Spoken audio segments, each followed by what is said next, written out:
my sermon about what we've been in, but that's all right. I'll just skip that part. Well, thank you guys for letting me come speak my heart and what Jesus put on my heart. Thank you for the opportunity to the staff and the board to let me come and do this and trust me to do this. So, as Ty was just saying, we've been in this Unorthodox series about David's life. Last week we saw David became king. And now today we're going to be talking through a short story, what he's going to do with a little bit of that power, right? Nobody knows new king, what's going to happen now. Going to be talking about a character named Mephibosheth. Yeah, try to say that 10 times fast. Can get you. Mephibosheth's story is kind of short. It's a short chapter. He's one verse, and then later on, just one small short chapter. So if you like a short sermon, you're in for it today because you might just get it. But the other thing is if I don't say Mephibosheth and if I just say Sheth, it's because I was tired of trying to type out Mephibosheth. I just didn't do it. So I just shortened it to Sheth. If I don't translate it back to Mephibosheth, you guys know what I'm talking about, okay? Before we get into Mephibosheth's life, we have to take a step back to a few weeks ago. We were talking about King Saul and his son Jonathan. King Saul did not like David, right? He was actually trying to kill David. He anointed David as the new king, but he did not like him. So as we saw the multiple times that he tried to kill King David, we see that Saul's son Jonathan is actually one of David's best friends.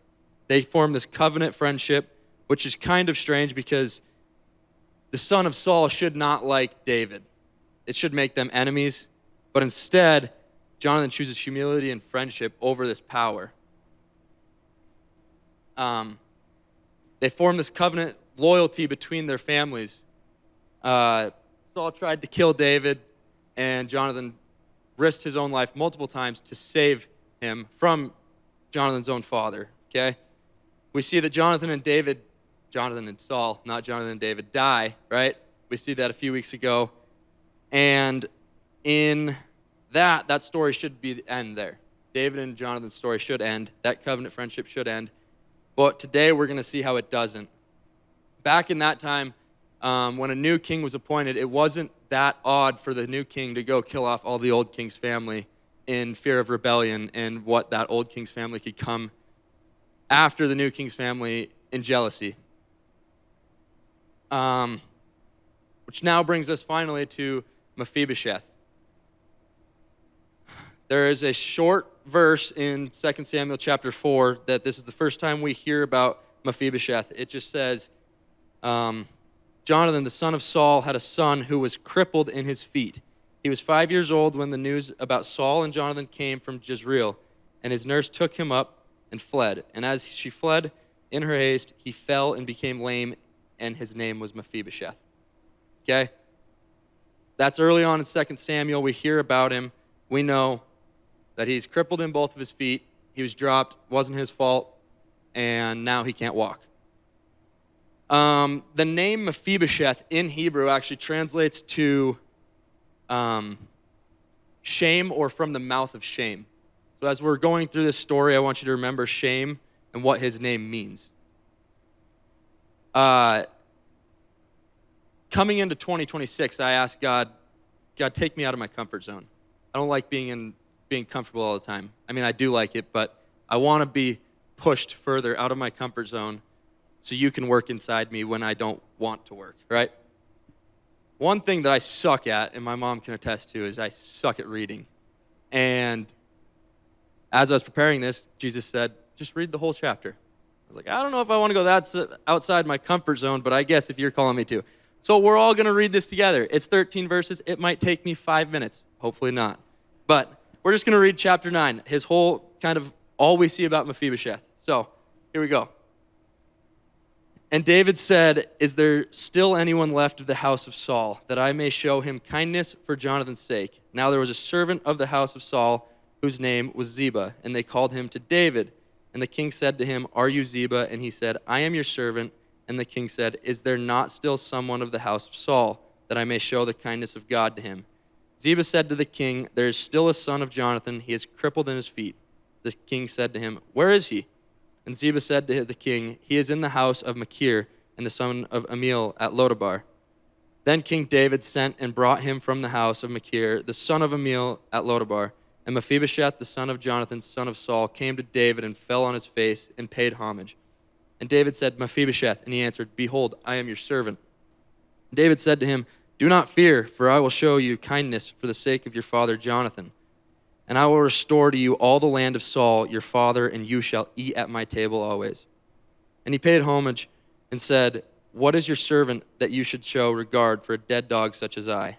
Then the king called Ziba, Saul's servant, and said to him, "All that belonged to Saul and to his house, I have given to your master's grandson. And you and your sons and your servants shall till the land for him and shall bring in the produce, that your master's grandson may have bread to eat, but Mephibosheth, your master's grandson, shall always eat at my table." Now Ziba had 15 sons and 20 servants. Then Ziba said to the king, "According to all my lord, the king commands his servants, so will your servant do." So Mephibosheth ate at David's table like one of the king's sons.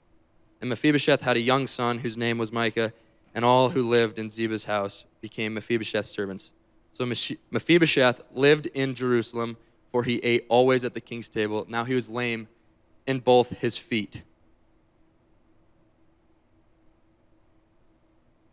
We're going to go back to the beginning. We're going to break this down, a few verses in this.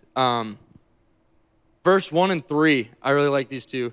And David said, "Is there still anyone left of the house Saul that I may show him kindness for Jonathan's sake?" And the king said, "Is there still anyone?" Or verse 3, and the king said, "Is there not still someone of the house of Saul, that I may show the kindness of God to him?" Ziba said to the king, "There is still the son of Jonathan. He is crippled in his feet." The word kindness keeps coming up in this. So I was like, what does kindness mean? Because there's, throughout it all, David keeps bringing up kindness. The word kindness in Hebrew translates to chesed. If you know Hebrew, tell me if I'm saying that right or not. But chesed means loving kindness, mercy, steadfast love, or covenantal loyalty, reflecting God's love for humanity. So when we hear kindness, try to remember that's what that means. I like how David doesn't wait for Mephibosheth to show his worth, right? Mephibosheth can't really show his worth. He's crippled in his feet. And he doesn't wait to say, "All right, David, what are you going to bring me?" Or he doesn't say, "Mephibosheth, you have to come show me that you're able to stay alive, you're able to be contributing to what I need." Verse 6 through 10. And Mephibosheth, the son of Jonathan, son of Saul, came to David and fell on his face and paid homage. And David said, "Mephibosheth." And he answered, "Behold, I am your servant." And David said to him, "Do not fear, for I will show you kindness for the sake of your father Jonathan. And I will restore to you all the land of Saul your father, and you shall eat at my table always."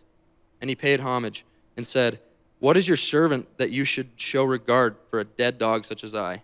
Then the king called Ziba, Saul's servant, and said to him, "All that belonged to Saul and to all of his house I have given to your master's grandson, and you and your sons and your servants shall till the land for him and shall bring in the produce, that your master's grandson may have bread. But Mephibosheth, your master's grandson, shall eat at my table." Now Ziba had 15 sons and 20 servants. You can see Mephibosheth comes in fear. He doesn't know what's going to happen. This new king doesn't know him, right? What is he going to kill me? He falls on his face in fear. Calls himself a dead dog. What do you want from me? I can't do anything for you, David. What do you want from me? But David, in verse 7, takes that and says, "Do not fear, for I will show you kindness for the sake of your father Jonathan." He takes that fear and reverses it to family. He comes expecting judgment. David only shows him grace, mercy, and love. I can imagine the emotions that are up and down between Mephibosheth, not knowing what's going to happen. And then at the end of it, we see verse 9. all that belonged to Saul and to his house I have given to your master's grandson," thinking he's going to die or be killed. And then he leaves going, "Oh, wait, I actually own all of my grandfather's land and everything he owned." Can imagine what's going on. So, verse 13. I think this is cool because people get through to the end of Mephibosheth's story right here, and I think it's like, okay, that was a heartfelt story. I see what's going on. Then they're like, all right, read this last verse. Move on to chapter 10. Verse 13, "So Mephibosheth lived in Jerusalem, for he ate always at the king's table. Now he was lame in both of his feet." Why put that in there again at the end? We've seen over and over that he was lame in both his feet. I don't think it's a coincidence that the writers keep putting that he was lame in both his feet. I don't think that's a coincidence they put that in there. Or to kick a man when he's down, right? I think this is a reminder to all of us that Mephibosheth could not earn a seat at David's table. He was broken. There's nothing that he could do to show that he's worthy to sit at David's table, the king's table. The more and more I read through this story, the more I started to think this isn't about Mephibosheth and David anymore. It's starting to sound a little bit more like the gospel in the Old Testament.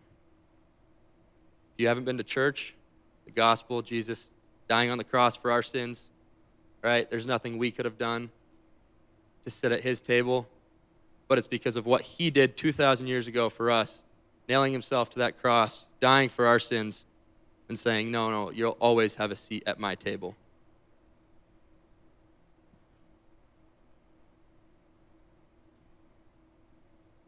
The more and more we went through David's story in this series, there's times when I was like, okay, I want to be like David. There's also times when David was told to go circumcise 100 men, and he comes back and says, I brought you 200. I got 200. I don't want to be like David in that moment. If you do, I hope you're a doctor, and those are infants, not men. But, yeah, if you want to be like that David, I guess, go ahead. But this David in this story, I want to have the courage to be able to show people mercy, love, and grace like David. In my long 22 years of life that I have had, I keep coming back to what do I want to do with my life? Or God, what do you want to do with my life? And one day, I want to be a fabricator, a welder. The next day, I want to be a salesman. The next day, I want to be a YouTuber. The next day, I want to be living in my parents' basement for the rest of my life. The following day, I want to buy a house, and then I realize I'm in Missoula, and that might never happen. So I buy a lottery ticket. Hasn't worked yet. But the one thing I thought about was how there's these Instagram preachers or Instagram social media influencers. And I was like, well, I don't have the followers to do that. I can't make an impact there. And I think we overlook these moments to be like David. We make it too complicated. Last weekend, I went to some friends' houses in Spokane. They're married. Wouldn't be me. Wish it was. Couldn't be. But I don't know why that actually just crossed my mind at all. But as I was sitting last Sunday morning listening to Bryce preach a little bit, my friend Chloe, she was in the kitchen doing something, and I hear her on the phone. And I'm like kind of listening to Bryce, kind of listening to the phone call, and kind of look at our other friend. I'm like, what is this phone call? Who is Chloe talking to? She says it's one of Chloe's classmates that she went to high school, and he had special needs. And my heart kind of melted. As I listened to this phone call more, Chloe didn't say much. She was just listening, talking to this young man. Went on for about 30 minutes, and the phone call was funny. At the end, Chloe was like, I got to go. And this young man goes, okay, I guess I'll head back. I'll head back into the sanctuary now. So this man was at church, out in the lobby, probably missing a sermon but that wasn't the point. The point was that Chloe was listening to this man. And I think that Chloe overlooked this a little bit because after the fact, me and Cooper were talking to her and like, that's so cool that you do this every Sunday morning. You talk to this man and you listen to him. I think that this is a moment that Chloe is representing David, representing Christ in this moment. It wasn't about what Chloe said or did. It was about her listening. She probably doesn't even realize what that conversation does to this young man every Sunday and how much that this is Christ-like. Later on, I don't remember what Chloe was doing, but she gets back on the phone and I say, okay, it's the same man. This young man says, Chloe, do you want to be a boxer? Chloe's like, no, I don't want to be a boxer. Why wouldn't you want to be a boxer? Well, Chloe says, I don't want to get punched in the face. Yeah, that makes sense. I can't get punched in the face. I get seizures too. But I can be a good wrestler. This moment that this man's supposed to be in church, I think Jesus is looking down and saying, that interaction right there is more than that church can do. That right there, that's what I'm saying is growing my kingdom. Just listening to that man.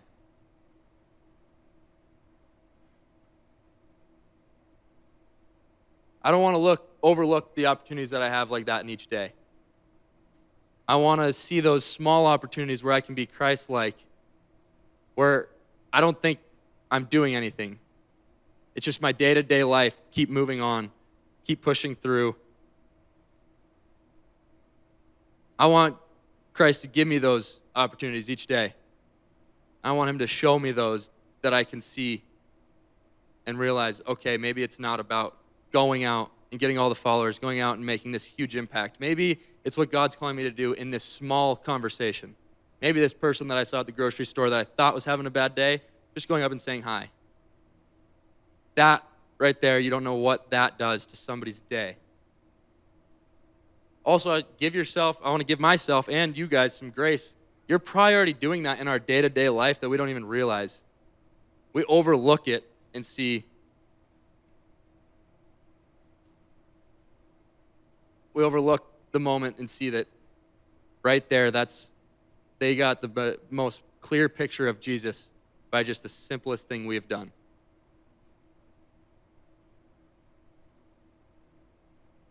And you can come on up.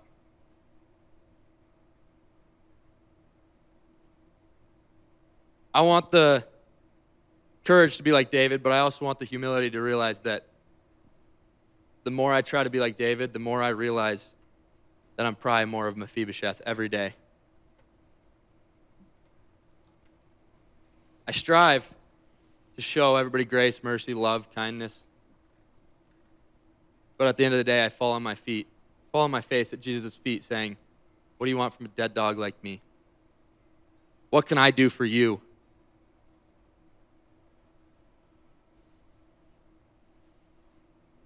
Jesus says nothing. You actually can't. If you got what you deserved, you wouldn't get anything. But it wasn't because of what you did. It's not because of what you can do. It's because of what I did for you. There's nothing you can do.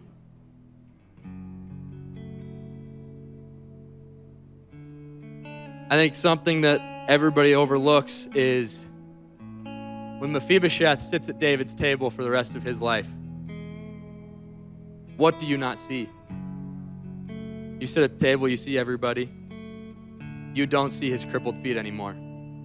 His feet are hidden. His pain, his guilt, his shame, whatever you bring, your baggage you bring to that table, you sit at that table, it's hidden underneath the table. That no longer matters. The same with this table of communion. Jesus says, all are welcome at my table. So bring your baggage. Don't leave it at your seat, bring it. Just like Mephibosheth hides his pain, his shame, his guilt, his crippledness underneath that table, slide it underneath the table because Jesus says, that's not welcome at my table anymore. But you know what is? You're welcome at my table. You don't get to bring that anymore.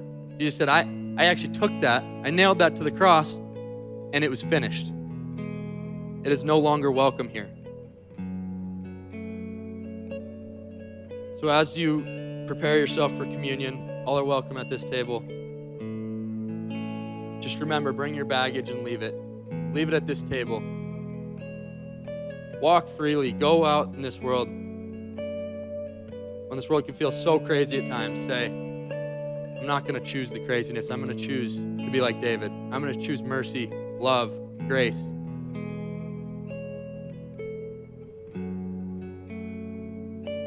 There's something I was just going to come back to, and I'm missing it. I don't know. Jesus must not have wanted it to be spoken. So, it's not going to be spoken. So, I guess as you're preparing yourself, stand up, shake somebody's hand, tell them you love them, tell them you're proud of them, and come surrender your baggage underneath this table. Walk freely. Show somebody grace this week. Love you guys.